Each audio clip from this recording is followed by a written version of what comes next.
Hello students, I am VLN Swarupini, lecturer in biochemistry from Sri Venkateswara College of Arts and Sciences, Amlapuram, which is affiliated to Adikavi Nannaya University, Rajahmundry. Now, I would like to discuss about second BSc 4th semester biotechnology paper, that is immunology. So, we are seeing about innate immunity and factors which are present in innate immunity. In the previous class, we have seen about physical and mechanical factors. Now, we are seeing about biochemical factors. Okay? And here, in biochemical factors, we have many factors like secretions of skin, secretions of gut, human milk, nasal secretion, lysozyme, interferons, complement, properdin, secretions of bacteria, semen. These all are like biochemical factors which are responsible for the antigen inhibition. Okay, so ఇక్కడ మనకి physical and mechanical ఫ్యాక్టర్స్లో ఎలా మనం చాలా ఫ్యాక్టర్స్ని చూసామో అలాగే ఇక్కడ biochemical ఫ్యాక్టర్స్ని కూడా చూస్తున్నాం అన్నమాట. సో స్కిన్ సిక్రీషన్స్ అంటే మనకి ఏమొస్తాయి, సెబీషియస్ గ్లాండ్స్ నుంచి సిక్రెట్ అయిన ఈ ఆయిల్స్ కానివ్వండి, ఇలాంటివన్నీ కూడా మనకి ఏం చేస్తాయని చెప్పుకున్నాం, యాంటీజెన్స్ని మన బాడీలోకి ఎంటర్ అవ్వకుండా హెల్ప్ చేస్తాయని చెప్పుకున్నాం కదా. సో అది ఇక్కడ అంటే స్కిన్ అనేది బేరియర్గా ఉంటుంది కరెక్టే, అది జస్ట్ ఫిజికల్గా అంటే బాడీలోకి ఎంటర్ కానివ్వకుండా చేసే బేరియర్ ఓకే.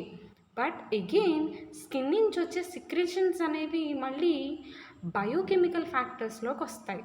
ఓకే, అలాగే సిక్రెషన్స్ ఆఫ్ గట్ అంటే మన గట్లో అంటే మౌత్ దగ్గర ఉండే గట్లో మనకి కొన్ని సిక్రెషన్స్ అనేవి ప్రొడ్యూస్ అవుతాయి. సో అవి కూడా మనం డైట్ ద్వారా కానివ్వండి, ఎయిర్ ద్వారా కానివ్వండి మన బాడీలోకి ఎంటర్ అయ్యి యాంటీజెన్స్ని ఇన్హిబిట్ చేయడానికి ట్రై చేస్తాయి. అలాగే హ్యూమన్ మిల్క్, ఈ హ్యూమన్ మిల్క్ ఎలా మనకి ఈ ఇమ్యూనిటీని బూస్ట్ చేస్తుందో మనకి బాగా తెలుసు. సో మోస్ట్లీ ఈ కొలెస్ట్రామ్ అంటే ఏంటి, బర్త్ ఇచ్చిన ఏదైనా మదర్, అఫ్కోర్స్ హ్యూమన్స్ అవ్వనివ్వండి లేదా అదర్ యానిమల్స్ అవ్వనివ్వండి, బర్త్ తర్వాత మదర్లో ఒక 24 hours లోపు ఏదైతే మిల్క్ అనేది సిక్రెట్ అవుతుందో దాన్నే మనం కొలెస్ట్రామ్ అంటాం. ఆ కొలెస్ట్రామ్లో ఎక్కువ న్యూట్రియంట్స్ అలాగే ఈ యాంటీజెన్స్తో అంటే ఏదైతే ఫారిన్ పార్టికల్స్ ఉంటాయో, ప్యాథోజన్స్ ఉంటాయో వాటితో ఫైట్ చేయగలిగే ఇమ్యూనిటీని డెవలప్ చేసే ఆ ప్రోటీన్స్ కానివ్వండి, మినరల్స్ ఇలాంటివన్నీ కూడా ఈ కొలెస్ట్రామ్లో హైయెస్ట్ అమౌంట్స్లో ఉంటాయి. ఓకే, నెక్స్ట్ నాజల్ సిక్రేషన్స్ అంటే నాజల్ మనకి నోస్లో కూడా సమ్టైమ్స్ మ్యూకస్ అనేది ఫామ్ అవుతుంది. సో అది కూడా మనకి యాంటీజెన్స్ని పాథోజన్స్ని మనకి ఎలిమినేట్ చేయడానికి యూస్ అవుతుంది. అలాగే ఇంటర్ఫెరాన్స్, ఇవి ఒక కైండ్ ఆఫ్ సెల్స్ అన్నమాట, కాంప్లిమెంట్స్ అనేవి. ఇవన్నీ కూడా రకరకాలుగా మన బాడీని ఫారిన్ పార్టికల్స్ నుంచి ప్రొటెక్ట్ చేస్తూ ఉంటాయన్నమాట. సో వాటి గురించి చూద్దాం. సో ఫస్ట్ వన్ వచ్చేసి సిక్రీషన్స్ ఆఫ్ స్కిన్ యొక్క సిక్రీషన్స్. సో ఇక్కడ బేసిక్గా స్కిన్ చూసుకుంటే మనకి స్కిన్ అనే దానికి ఒక పర్టికులర్ పిహెచ్ ఉంటుంది. ఓకే, సో ఆ పిహెచ్ని బేస్ చేసుకుని ఇక్కడ మనకి ఈ యాంటీజెన్స్ ఏవైతే ఉంటాయో అవి మనం వాటిని మైక్రోబ్స్ అని చెప్పుకోవచ్చు ఫస్ట్. సో ఏదన్నా మైక్రోబ్ మన బాడీ దగ్గరకు వచ్చినప్పుడు సో ఆ మైక్రోబ్ అనేది మనం ఎప్పుడు కూడా మైక్రోబయాలజీ చదువుకున్నప్పుడు ఏం చెప్పుకుంటాం, ఒక మైక్రో ఆర్గానిజం అనేది ఒక పర్టికులర్ pH దగ్గర మాత్రమే అది సర్వైవల్ అవ్వగలదు. అలాగే కొన్ని మైక్రోబ్స్ వైడ్ వెరైటీ ఆఫ్ pHని అది సస్టైన్ చేయగలవు. ఓకే, సో అలా ఇక్కడ వాటి pH అనేది అంటే అవి మన బాడీలోకి ఎంటర్ అవ్వాలంటే వాటికి pH కూడా ఒక ఇంపార్టెంట్ ఆస్పెక్ట్ అవుతుంది. సో అప్పుడు ఏమవుతుంది, మన pH అనేది ఆ పర్టికులర్ ప్యాథోజన్కి సూటబుల్ అయితే అది ఈజీగా మన బాడీ క్రియేట్ చేసిన బేరియర్ అయిన స్కిన్ని ఈజీగా క్రాస్ చేసేయగలదు.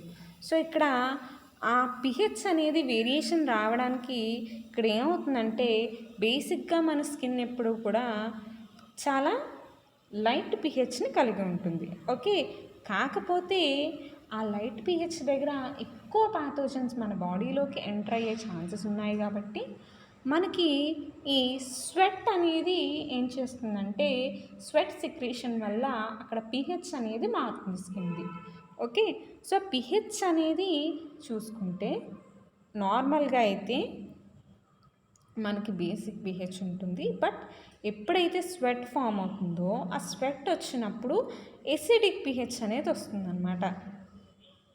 సో ఆ ఎసిడిక్ pH దగ్గర ఈ మైక్రోబ్స్ అనేవి అంత ఈజీగా సర్వైవ్ అవ్వలేవు, అంటే వాటి యాక్టివిటీ అనేది చాలా తక్కువ ఉంటుంది. ఓకే, సో ఇది one of the important aspect అన్నమాట. అంటే ఏంటి, సిక్రేషన్స్ ఆఫ్ స్కిన్ అనేది ఏంటి, లైక్ స్వెట్ అనేది మేజర్ సిక్రేషన్. దానివల్ల ఏమవుతుంది, ఎసిడిటీ అనేది పెరుగుతుంది, అంటే స్కిన్ యొక్క ఎసిడిటీ పెరుగుతుంది. ఎసిడిటీ పెరగడం వల్ల ఈ జర్మ్స్ అనేవి అంత ఈజీగా మన బాడీలోకి ఎంటర్ అవ్వలేవు. ఓకే, సో ఇక్కడ చూడండి, the high concentration of salt in the drying sweat purses bacterial activity. So ఈ హై కాన్సన్ట్రేషన్ ఆఫ్ సాల్ట్ దగ్గర ఈ బ్యాక్టీరియల్ యాక్టివిటీ ఉంటుంది. ఎసిడిటీ ఆఫ్ స్వెట్ అండ్ లో pH that is 5.5 has the microbial activity, and the secretions of sebaceous and sweat glands act as antiseptics as they contain lactic acid and fatty acids which have bactericidal and fungal properties. So ఇక్కడ sweat glands, sebaceous glands, sweat గ్లాండ్స్తో పాటు sebaceous glands కూడా ఈ సిక్రేషన్స్ని produce చేస్తాయి. ఆ రెండు కలిపి ఏం చేస్తాయి, యాంటీసెప్టిక్గా యాక్ట్ చేస్తాయి అన్నమాట. అంటే అక్కడ ఈ pH మార్పుతో పాటు లాక్టిక్ యాసిడ్ని, ఫ్యాటీ యాసిడ్స్ని సిక్రెట్ చేయడం వల్ల అక్కడ ఏమవుతుంది, బ్యాక్టీరిసైడల్ అండ్ ఫంగల్ ప్రాపర్టీస్ అంటే యాంటీ బ్యాక్టీరియల్, యాంటీ ఫంగల్ యాక్టివిటీని అవి చూపిస్తాయి. అలాగే secretions of digestive tract. So digestive ట్రాక్లో మనం ప్యాథోజన్స్కి ఎగ్నెస్ట్గా ప్రొడ్యూస్ అయ్యే సిక్రేషన్స్ గురించి మేజర్గా చెప్పుకోవాలి అంటే స్టమక్లో ప్రొడ్యూస్ అయ్యే HCl. సో ఈ HCl అనేది కూడా యాసిడ్. ఇదేంటి, హైలీ ఎసిడిక్ ఇన్ నేచర్, అంటే స్ట్రాంగ్ యాసిడ్ అన్నమాట HCl అనేది. కానీ మన బాడీలో వచ్చే HCl అనేది స్ట్రాంగ్ యాసిడ్డా అంటే కాదు, అంటే అది ఒక డైల్యూటెడ్ ఫామ్ అన్నమాట. అది అదర్ ఎంజైమ్స్తోని, అదర్ హార్మోన్స్తోని మిక్స్ అవుతుంది. సో ఇక్కడ ఏంటి, ఈ స్టమక్లో HCl అనేది సిక్రెట్ అవుతుంది మన బాడీలో. ఓకే, ఈ HCl అనేది ఎలా ఉంటుంది, మన బాడీ విత్ స్టాండ్ అయ్యేంత ఎసిడిటీని మాత్రమే కలిగి ఉంటుంది. ఆ పాయింట్ని మీరు బాగా గుర్తుపెట్టుకోవాలి. సో ఈ HCl అనేది గ్యాస్ట్రిక్ జ్యూస్లోకి రిలీజ్ అయినప్పుడు ఏమవుతుందంటే అక్కడ ఈ ఏదైతే ఫుడ్ మనం తీసుకుంటామో ఆ ఫుడ్లో ఉండే మైక్రోబ్స్ని ఇది డైజెస్ట్ చేయడానికి హెల్ప్ అవుతుంది. ఓకే, అంటే ఏంటి, మనం ఈ HCl ఎప్పుడు పడితే అప్పుడు మన బాడీలో సిక్రెట్ అవుతుందా, అవ్వదు. అంటే మనకి మనం మీల్ తిన్నప్పుడు, అంటే ఒక టైంలో మనం ఫుడ్ తీసుకుంటున్నప్పుడు ఆ టైంని బట్టి ఆ పర్టికులర్ హెచ్సిఎల్ అనేది మన స్టమక్లో సిక్రెట్ అవుతుంది. సో ఏది సిక్రెట్ చేస్తుంది? ఈ స్టమక్లో ఈ పర్టికులర్ హెచ్సిఎల్ అనేది సిక్రెట్ చేస్తుంది అన్నమాట. సో ఈ హెచ్సిఎల్ అనేది ఏం చేస్తుంది? రిలీజ్ అయినప్పుడు ఆ డైజెస్టివ్ సిస్టంలోకి ఎంటర్ అయిన ఫుడ్ పార్టికల్స్ ఏమైతే ఉన్నాయో ఆ ఫుడ్ పార్టికల్స్లో ఏదన్నా యాంటీజెన్స్ ఉంటే వాటిని డైజెస్ట్ చేయడానికి ఇది యూజ్ అవుతుంది. ఓకే,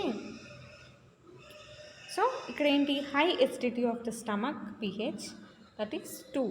అండ్ అలాగే ఇంకొక ఇంపార్టెంట్ పాయింట్ ఏంటి అంటే స్టమక్లో చాలా వరకు అంటే మనకి బయోమాలిక్యూల్స్ ఏముంటాయి? కార్బోహైడ్రేట్స్ ఉంటాయి, అలాగే proteins in relation with amino acids, అలాగే లిపిడ్స్ మేజర్గా మనం తీసుకునే డైట్లో ఉండే బయోమాలిక్యూల్స్ ఇవి. ఓకే, సో ఈ కార్బోహైడ్రేట్స్ కానివ్వండి, ప్రోటీన్స్, అమైనో యాసిడ్స్ కానివ్వండి, ఇవి మన స్టమక్లో డైజెస్ట్ కావు. ఎందుకు అంటే due to presence of high acidity in the stomach. Okay, అంటే ఈ బయోమాలిక్యూల్స్ ఏవైతే ఉన్నాయో కార్బోహైడ్రేట్స్, అమైనో యాసిడ్స్, ఈ ప్రోటీన్స్, ఇవి డైజెస్ట్ అవ్వడానికి యూజ్ అయ్యే ఎంజైమ్స్ ఏమైతే ఉన్నాయో, అంటే పోనీ కార్బోహైడ్రేట్స్ తీసుకోండి, కార్బోహైడ్రేట్స్ని డైజెస్ట్ చేసే ఎంజైమ్స్ ఏంటి? పర్టికులర్గా సలైవరీ అమైలేజ్ ఒకటి, అలాగే ప్యాంక్రియాటిక్ అమైలేజ్ ఒకటి. మేజర్గా ఇవి ఎక్కువగా ఇంపార్టెంట్ రోల్ ప్లే చేస్తాయి. సో అలాంటప్పుడు ఈ సలైవరీ అమైలేజ్ కానివ్వండి, లేదా ప్యాంక్రియాటిక్ అమైలేజ్ కానివ్వండి, హైయెస్ట్ pH దగ్గర వర్క్ చేయవు. ఓకే, సలైవరీ అమైలేజ్ ఎలాగా మౌత్లో మాత్రమే ఏదైనా యాక్టివిటీ చూపిస్తుంది, ఇక్కడ ప్యాంక్రియాటిక్ అమైలేజ్ అనేది మాత్రం స్టమక్లో దాని యాక్టివిటీ చూపించదు. అందుకే కార్బోహైడ్రేట్స్ అనేవి స్టమక్లో కూడా డైజెస్ట్ అవ్వవు. అక్కడ ఓన్లీ మైక్రోబియల్ డైజెషన్ అనేది మేజర్గా జరుగుతుంది. అండ్ ఈ ఎసిడిటీ వల్ల పార్షియల్గా లిపిడ్స్ అనేవి డైజెస్ట్ అవుతాయి. ఓకేనా? ఈ పాయింట్ కూడా గుర్తుపెట్టుకోండి, ఎడిషనల్ పాయింట్ మీకు ఇది. ఓకే, సో మైక్రోబియల్ ఎఫెక్ట్ అనేది మనకి pH 2 దగ్గర ఇక్కడ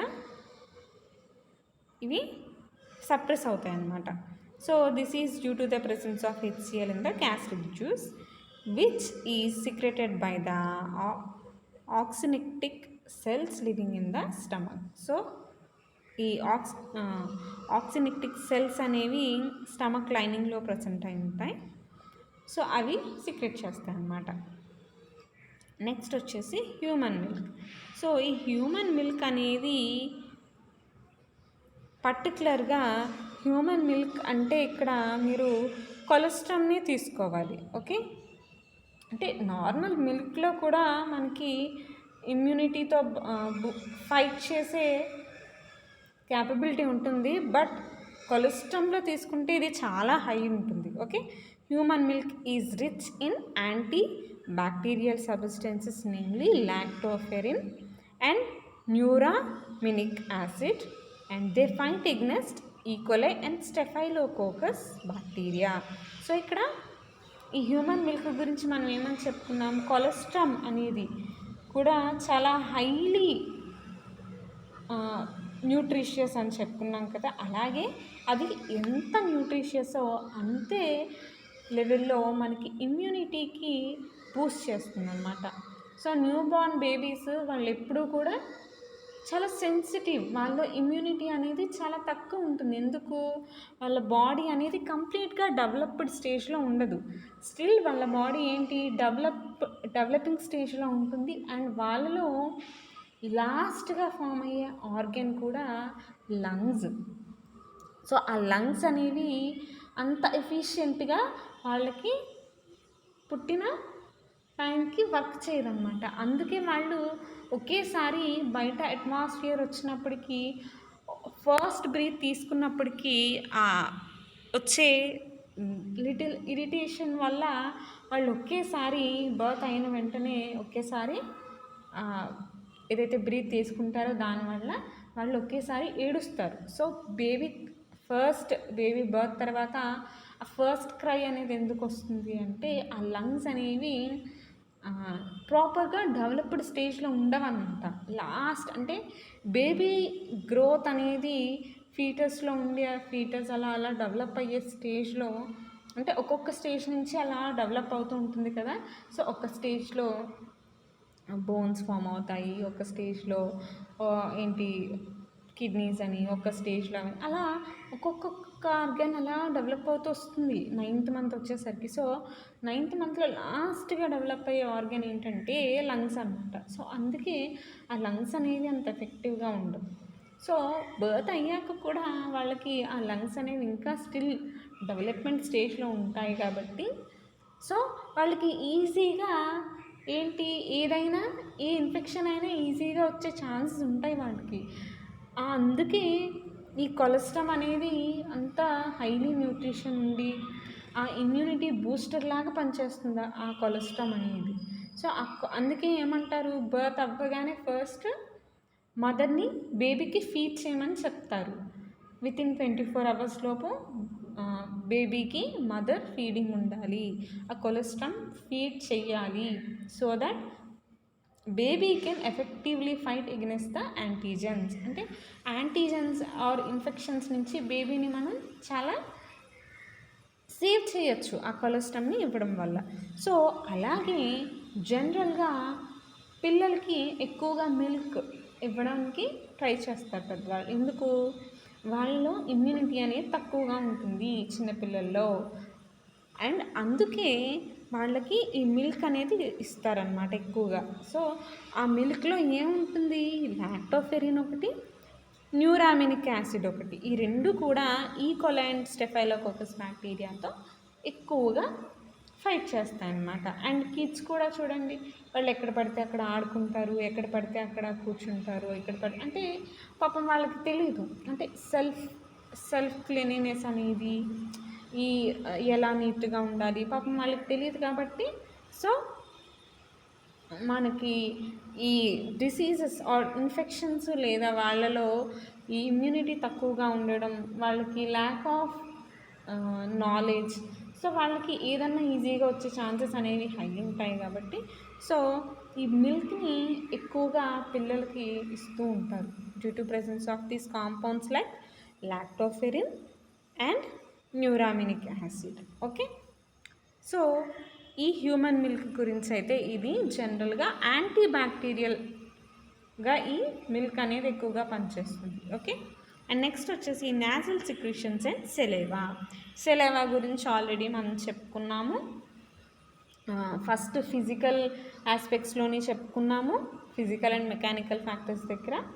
అలాగే ఇక్కడ కూడా మనం ముందు చెప్పుకున్నాం కదా ఈ secretions of digestive tract and gut దగ్గర కూడా ఈ సలైవా గురించి చెప్పుకున్నాము. సో ఇక్కడ నాజల్ సిక్రేషన్స్ అంటే సిక్రేషన్స్లో ఈ నాజల్ సిక్రేషన్స్లో ఎక్కువగా మ్యూకోపాలీసాకరైడ్స్ అనేవి ప్రజెంట్ అయి ఉంటాయి. ఇవి ఎక్కువగా వైరసెస్ని ఇనాక్టివేట్ చేస్తాయి అన్నమాట.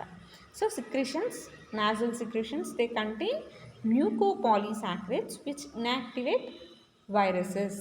ఓకే, సో నాజల్ సిక్రేషన్స్ అనేవి మనకి చూడండి, బెస్ట్ ఎగ్జాంపుల్ ఏదన్నా డస్ట్కి మనం కాంటాక్ట్ అయినప్పుడు ఇమీడియట్గా మనకి రన్నింగ్ నోస్ వస్తుంది. ఎందుకు? ఏదైనా ఆ డస్ట్ నుంచి మైక్రోబ్ మన బాడీలోకి ఎంటర్ అవ్వడానికి ట్రై చేస్తున్నప్పుడు మన బాడీ అంటే అలా రియాక్ట్ అయ్యి అది మన యాంటీజెన్ అనేది మన బాడీలోకి ఎంటర్ అవ్వకుండా అది మనల్ని ప్రొటెక్ట్ చేస్తుంది అన్నమాట. సో అందులో ఉండే కాంపౌండ్స్ ఏంటి? మ్యూకోపాలీసాకరైడ్స్. అవి ఏం చేస్తాయి? వైరసెస్ని ఇన్యాక్టివేట్ చేస్తాయి. అండ్ ఇక్కడ ఇంకొక పాయింట్ మీరు గుర్తు చేసుకోవాలి ఏంటి, బేసిక్గా కోల్డ్ అనేది మనకి ఎక్కువగా దేనివల్ల వస్తుంది? వైరల్ ఇన్ఫెక్షన్ వల్ల మనకు కోల్డ్ వస్తుంది. అంటే ఈ పర్టికులర్ మ్యూకస్ అనేది ఏంటి, వైరల్ ఇన్ఫెక్షన్ని తగ్గిస్తుంది, అలాగే ఒక్కొక్కసారి వైరస్ ఇన్ఫెక్షన్ వల్ల కూడా వస్తుంది. Okay, next one is lysozyme. So ఈ లైసోజైమ్ ఎంజైమ్ అనేది మనకి బాగా తెలిసిన ఒక ఎంజైమ్. ఇది మనకి టీయర్స్లో కనిపిస్తుంది. ఓకే, అంటే మనకి తెలిసినంత వరకు ఈ లైసోజైమ్ ఎంజైమ్ అనేది టీయర్స్లో ఉంటుంది అని మనకి తెలుసు. అంటే ఇది టీయర్స్లోనే కాకుండా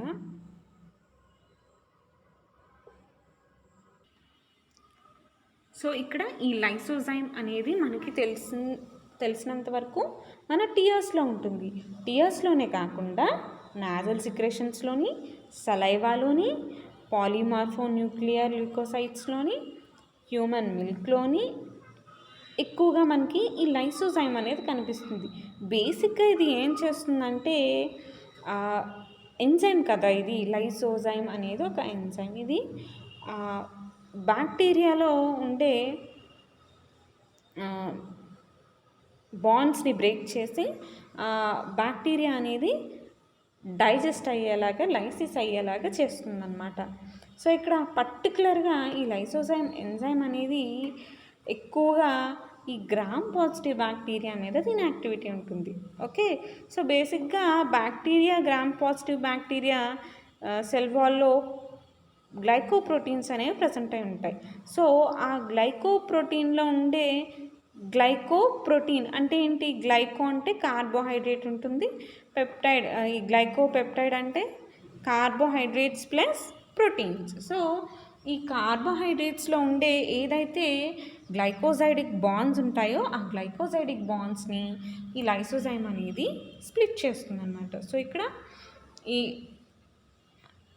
పర్టికులర్ లైసోజైమ్ టీయర్స్లో ఉంటుంది, నాసల్ సిక్రేషన్స్లో ఉంటుంది, సలైవాలో ఉంటుంది, పాలిమార్ఫోన్యూక్లియర్ ల్యూకోసైట్స్లో ఉంటుంది, హ్యూమన్ మిల్క్లో ఉంటుంది. కాకపోతే ఇది ఎక్కడ ప్రజెంట్ అయి ఉండదంటే సెరిబ్రోస్పైనల్ ఫ్లూయిడ్లో ఉండదు, అలాగే స్వెట్లో ఉండదు, యూరిన్లో ఉండదు. అండ్ ఈ లైసోజైమ్కి ఉన్న ఇంకొక నేమ్ ఏంటంటే ఎన్-ఎసిటైల్ మ్యూరామిడేస్. ఓకే, సో దీనికి ఉన్న ఇంకొక నేమ్ ఏంటి? ఎన్-ఎసిటైల్ మ్యూరామిడేస్. ఈ ఎన్-ఎసిటైల్ మ్యూరామిడేస్ అనేది లైసోజైమ్ ఎంజైమ్ అన్నమాట. సో ఈ లైసోజైమ్ ఎంజైమ్ ఏం చేస్తుంది? Helps in lysis of many gram positive bacteria. It helps in the lysis of gram positive bacteria. ఎలా? By splitting of sugars from the glycopeptide of the cell wall.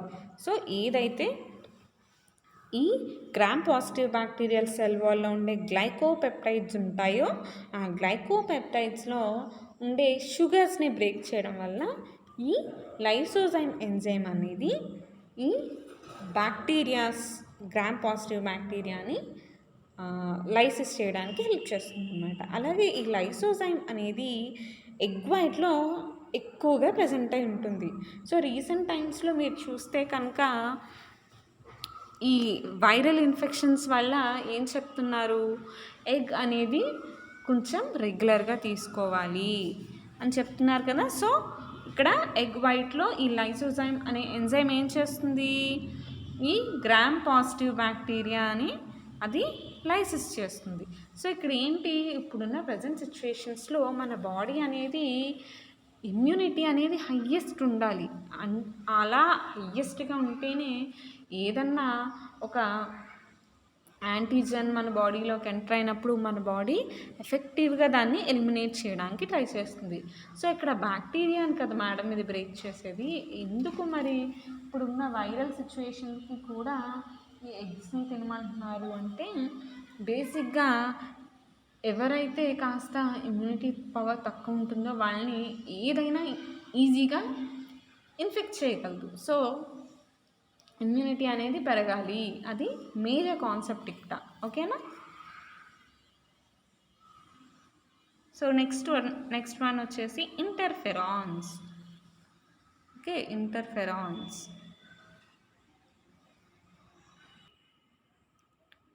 So ఇక్కడ next one వచ్చేసి next biochemical factor వచ్చేసి interferons. ఇవి ఒక రకమైన cells అన్నమాట. Okay, అంటే మన బాడీ ఈ ఇంటర్ఫెరాన్స్ని మన బాడీలో ఉండే మ్యాక్సిమం ఆల్మోస్ట్ అన్ని సెల్స్ కూడా ఈ ఇంటర్ఫెరాన్స్ అనే సెల్స్ని సిక్రెట్ చేయడానికి ట్రై చేస్తాయి. ఇక్కడ ఈ ఇంటర్ఫెరాన్స్ ఏంటంటే యాంటీవైరల్ ప్రాపర్టీస్ని చూపిస్తుంది. బేసిక్గా వైరస్ అనేది ఏంటి? జస్ట్ ఒక ప్రోటీన్ కోట్ ఉండే జెనెటిక్ మెటీరియల్. అది హోస్ట్లో తప్ప ఇంకెక్కడా కూడా అది సర్వైవ్ అవ్వలేదు. మన బాడీలోకి ఎంటర్ అయ్యి అది సర్వైవ్ అవుతుంది. సర్వైవల్ అంటే ఏంటి ఇక్కడ? Nothing but replication. ఇక్కడ వైరస్ అనేది ఏంటి? దాని ఉనికిని చాటుకోవడానికి అది రెప్లికేట్ అవుతుంది అంటే అది దాని ఉనికిని చాటుకుంటుంది అని అర్థం. సో అది రెప్లికేట్ అవ్వాలి అంటే దానికి ఒక హోస్ట్ సెల్ ఉండాలి. అది హోస్ట్ సెల్ బయట రెప్లికేట్ అవ్వలేదు. సో ఏదైతే రెప్లికేషన్ ప్రాసెస్ ఉందో వైరస్ది, ఆ రెప్లికేషన్ ప్రాసెస్ని ఎఫెక్ట్ చేసేదే ఈ ఇంటర్ఫెరాన్ అనమాట. ఇది ఏం చేస్తుందంటే వైరల్ రెప్లికేషన్ని ఇన్ఫ్లుయెన్స్ చేస్తుంది. అంటే ఆ రెప్లికేషన్ ప్రాసెస్ని తగ్గిస్తుంది, ఇన్హిబిట్ చేసేస్తుంది.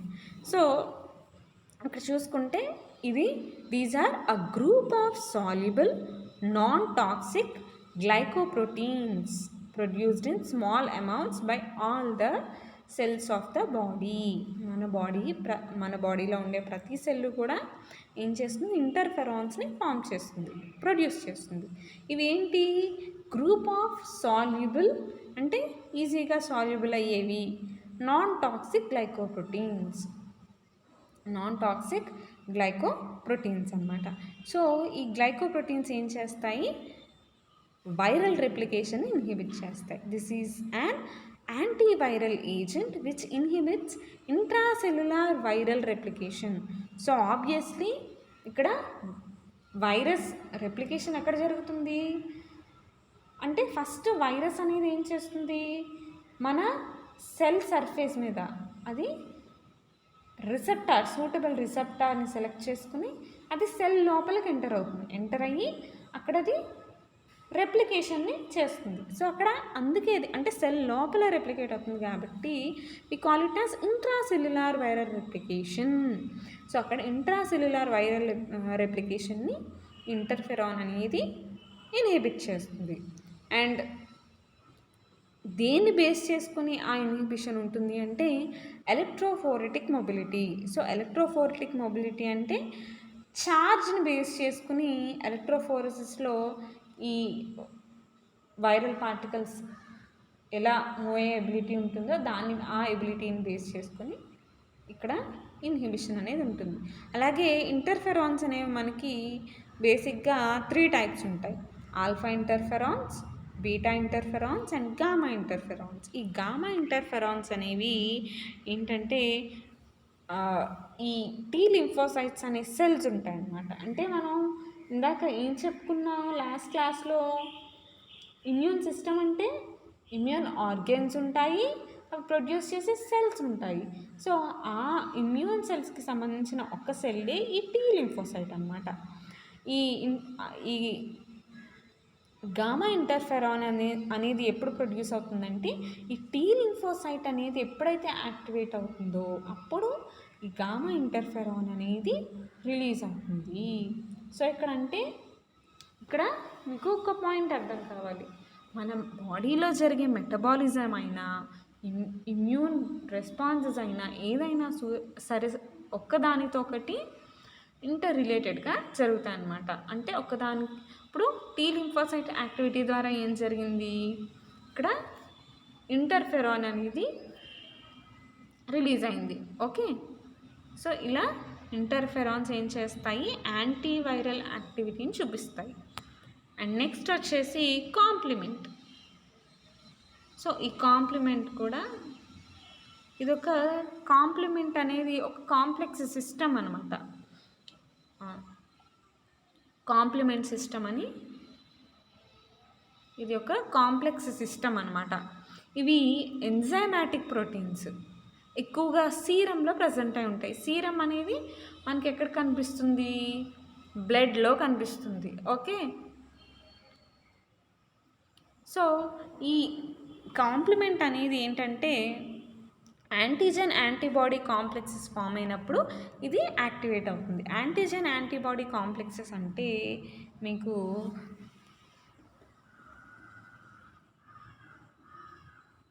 సో ఇక్కడ యాంటీజెన్ యాంటీబాడీ కాంప్లెక్స్ అనేది ఏంటంటే బేసిక్గా యాంటీజెన్ అనేది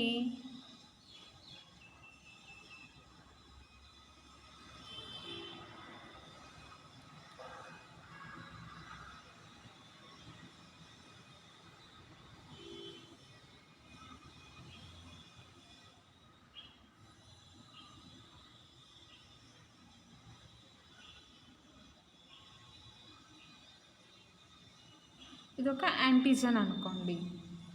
ఇది మన బాడీలోకి ఎంటర్ అయినప్పుడు ఆబ్వియస్లీ ఇనీషియల్గా ఒక యాంటీజన్ మన బాడీలోకి ఎంటర్ అవ్వడానికి ట్రై చేస్తుందంటే ఎన్నో బేరియర్స్ ఉంటాయి. అంటే స్కిన్ ఒక బేరియరు, అలాగే మ్యూకస్ మెంబ్రెయిన్ ఒక బేరియరు, సీలియా, ఇలా రకరకాల బేరియర్స్ని దాటుకుని సక్సెస్ఫుల్గా ఇది మన బాడీలోకి ఎంటర్ అయినప్పుడు అల్టిమేట్గా అంటే మన బాడీ అంటే మన మీదకి శత్రువు వస్తున్నాడు అని తెలిసినప్పుడు ఫస్ట్గా ఏం చేస్తాం? లైక్ అంటే జనరల్గా ఒక వార్ జరుగుతుంది.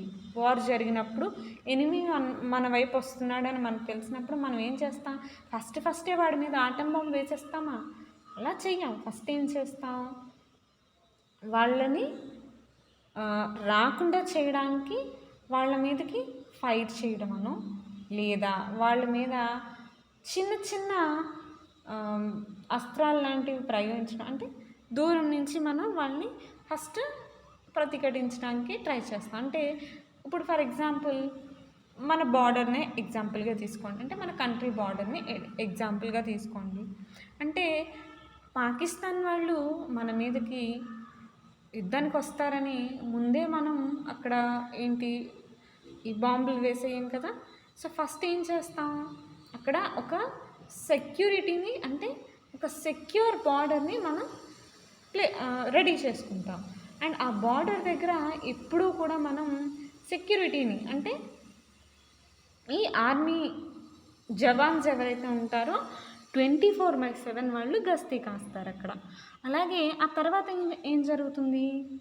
ఇన్ కేస్ వాళ్ళ మూమెంట్స్ ఏమన్నా, అంటే ఎనిమీ మూమెంట్స్ ఏమన్నా కనిపిస్తే వాళ్ళు యాక్టివేట్ అయ్యి, అంటే వాళ్ళకి కావాల్సిన సామాగ్రిని, అంటే మేబీ వాళ్ళు అటాక్ చేస్తే ఎలా అని, అంటే మనం రెడీగా లేనప్పుడు వాళ్ళు అటాక్ చేస్తే మనం ఈజీగా వాళ్ళ చేతుల్లో ఓడిపోయే ఛాన్సెస్ ఉంటాయి. కాబట్టి వాళ్ళు అటాక్ చేసే ఛాన్సెస్ ఉన్నాయి అన్నప్పుడు కావలసిన ఎక్విప్మెంట్, అంటే గన్స్ కానివ్వండి, లేదా గన్స్లో కావాల్సిన బుల్లెట్స్ని కానివ్వండి, ఇలా రెడీ చేసుకుంటారు. అండ్ తర్వాత వాళ్ళు అటాక్ చేశాక వాళ్ళని గన్స్తో కాల్చడానో, లేదా ఇంకా పెద్దవారైతే అప్పుడు మిజైల్స్, చిన్న చిన్న మిజైల్స్ లాంటివి వాళ్ళ మీద అటాక్ చేయడమో చేస్తారు.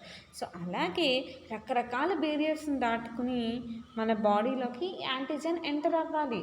అంత ఈజీ కాదు. ఒక యాంటీజన్ మన బాడీలోకి ఎంటర్ అవ్వడం కూడా అంత ఈజీ కాదు. ఎన్నో బేరియర్స్ని దాటుకునేది మన బాడీలోకి ఎంటర్ అవ్వాలి. బేసిక్గా ఒక యాంటీజన్ మన బాడీలోకి ఎంటర్ అవుతుందంటే అది మన ఇమ్యూన్ సిస్టమ్ సప్రెషన్లో ఉన్నప్పుడు కానీ, లేదా మన యాంటీబాడీస్ ప్రాపర్గా ప్రొడ్యూస్ అయినప్పుడు మాత్రమే అది సక్సెస్ఫుల్గా మనల్ని ఇన్ఫెక్ట్ చేయగలదు. ఇప్పుడు ఫర్ ఎగ్జాంపుల్ మనం ఊపిరి తీసుకునే ప్రతి క్షణం కూడా, అంటే మనం ఇన్హేల్ చేసే ప్రతి క్షణం కూడా ఎన్నో థౌజండ్స్ ఆఫ్ ప్యాథోజన్స్ మన బాడీలోకి ఎంటర్ అవుతాయి. కానీ మన బాడీ ఏం చేస్తుంది? ఎవ్రీ సెకండ్ కూడా ప్రతి మైక్రోబ్ ఎన్ని రకాలుగా మన బాడీలోకి ఎంటర్ అవుతుందో ప్రతి దాన్ని కూడా అది కిల్ చేసి మనకి ఇన్ఫెక్షన్ రాకుండా చేస్తుంది. సో ఇక్కడ ఎన్నో బేరియర్స్ని దాటి, అంటే మన ఇమ్యూన్ సిస్టమ్ ఇన్ కేస్ ఎప్పుడన్నా వీక్ అయినప్పుడు మన బాడీలో ఈ యాంటీజన్ కనుక ఎంటర్ అయితే అక్కడ ఏమవుతుంది? ఆ యాంటీజన్కి ఫైనల్గా అల్టిమేట్గా యాంటీబాడీ అప్పుడు డెవలప్ అవుతుంది. అంటే యాంటీబాడీ మీద అదే మన బాడీలోకి యాంటీజన్ ఎంటర్ అవ్వగానే యాంటీబాడీ వెళ్ళి అటాక్ చేసేస్తుంది అని జనరల్గా చెప్పుకుంటాం. కానీ ఇనీషియల్గా యాంటీబాడీ ప్రొడ్యూస్ అయిపోదు. అంటే అది బేరియర్స్ని దాటి వెళ్తుంది. అంటే రకరకాల బేరియర్స్ దాంతో ఫైట్ చేస్తాయి. అలాగే మ్యాక్రోఫేజెస్ అని ఇలా రకరకాల సెల్స్ అనేవి ఇనిషియల్గా వాటి మీద ఫైట్ చేస్తాయి. అప్పుడు మనకి యాంటీబాడీ అనేది వస్తుందన్నమాట. సో ఈ యాంటీజన్ వచ్చినప్పుడు అల్టిమేట్గా యాంటీబాడీ ప్రొడ్యూస్ అవుతుంది కదా. సో యాంటీబాడీ అనేది ఎలా అంటే దానికి సూటబుల్ అయిన, అంటే యాంటీజన్కి సూటబుల్ అయిన యాంటీబాడీ అనేది ప్రొడ్యూస్ అవుతుంది. సో ఇలా ఇక్కడున్న యాంటీజన్కి ఇది సూటబుల్ అయిన యాంటీబాడీ. ఈ రెండు ఏం చేస్తాయి అంటే ఈ యాంటీబాడీ ఏం చేస్తుంది? ఏదైతే యాంటీజన్ ఉందో ఆ యాంటీజన్లోకి వెళ్ళి, అంటే ఇక్కడ బేసిక్గా ఇది సెల్ రిసెప్టార్. ఈ సెల్ అనేది ఇక్కడ ఆ స్పేస్లోకి వెళ్ళి అక్కడ రిసెప్టార్ అనేది యాక్ట్ చేయాలి. యాక్ట్ చేస్తే అప్పుడు దీని యాక్టివిటీ, అంటే ఏదైతే బ్యాక్టీరియా అవనివ్వండి, వైరస్ అవనివ్వండి, దాని యాక్టివిటీ చూపిస్తుంది. కానీ ఆ యాక్టివిటీని బ్లాక్ చేయడానికి అక్కడ యాంటీబాడీ ఏం చేస్తుంది, వెళ్ళి ఆ ప్లేస్లో సెటిల్ అవుతుంది. సో దీన్నే మనం యాంటీజన్ యాంటీబాడీ కాంప్లెక్స్ అని చెప్పుకుంటాం. సో ఇలాంటి యాంటీజన్ యాంటీబాడీ కాంప్లెక్స్ ఫామ్ అయినప్పుడు మనకి కాంప్లిమెంట్ సిస్టమ్ అనేది డెవలప్ అవుతుంది అనమాట. ఇక్కడ the complement is a complex system of enzymatic proteins found in the serum. అంటే ఏవైతే ఎంజైమాటిక్ ప్రోటీన్స్ సీరంలో ఉంటాయో వాటి యొక్క కాంప్లెక్స్ సిస్టమ్ అనమాట కాంప్లిమెంట్ అనేది. And is activated characteristically by antigen antibody complex. So antigen antibody complex అనేది ఫామ్ అయినప్పుడు సో ఆ సీరంలో ఉండే ఈ ఎంజైమాటిక్ ప్రోటీన్స్ ఏం చేస్తాయి, ఒక కాంప్లిమెంట్ సిస్టమ్ని ఫామ్ చేస్తాయి అన్నమాట. కాంప్లెక్స్ సిస్టమ్ని, దాన్నే మనం కాంప్లిమెంట్ అని చెప్పుకుంటాం. So activation of complement increase phagocytosis. అంటే ఈ ఫాగోసైటోసిస్ అనేది ఇంక్రీజ్ అవుతుంది. ఫాగోసైటోసిస్ అంటే ఏంటి, సెల్ ఈటింగ్. అక్కడ ఏదైతే యాంటీజన్ ఆర్ యాంటీజన్ ఉంటుందో దాన్ని ఎన్గల్ఫ్ చేస్తుంది అన్నమాట.